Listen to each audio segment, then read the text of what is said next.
Well, President-elect Donald Trump responded to the attack on social media long before a suspect was even named. He said, in part, our hearts are with all of the innocent victims and their loved ones, including the brave officers of the New Orleans Police Department. The Trump administration, he went on to say, will fully support the city of New Orleans as they investigate and recover from this act of pure evil. CBS News political reporter Libby Cathey breaks this down for us from West Palm Beach. Libby, the president-elect took some heat online, especially saying that there was a link to that attack and migrants. What can you tell us on that point?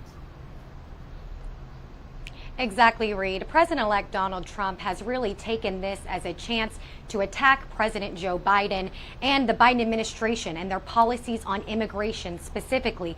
Now, this before we realized and we learned that both the attacker in New Orleans and the suspect in what could be a possible terrorism attempt and that Cybertruck explosion, before learning that both of these suspects are U.S. citizens. So Trump putting out that Truth Social potentially prematurely yesterday, saying that this is the result of, quote, criminals coming across the country, but really using this as a chance to attack Biden and the FBI and law enforcement, saying that law enforcement and the FBI has been focused on the indictments against him, against Trump, and that allowed for this to happen. Now, of course, the Biden administration would negate that framing, but that is absolutely how the president-elect is framing it so far. Today, we believe he is at his golf club in West Palm Beach, but we will be on standby and outside Mar-a-Lago in case he does choose to speak with reporters. So far, we have only heard from Trump in those Truth Social posts, offering a lot of cynicism on the matter, Reed. Any walking back of that statement linking the terror attacks to migrants on the social media platform that is named and carries the word truth?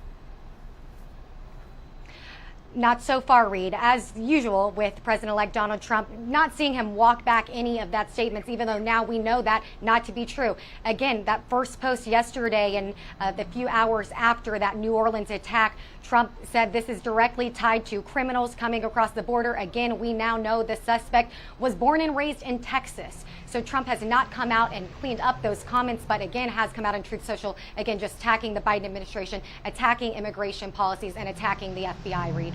Well, his name all over because of that post on Truth Social. Also, his name on the Trump Hotel in Las Vegas with that Tesla Cybertruck blowing up right there under the porte cochere. Any word from Donald Trump relative to that happening in Las Vegas? Yeah, you know, Trump didn't specifically comment on this incident, but he seemed to just say that the world is going up in flames, his words.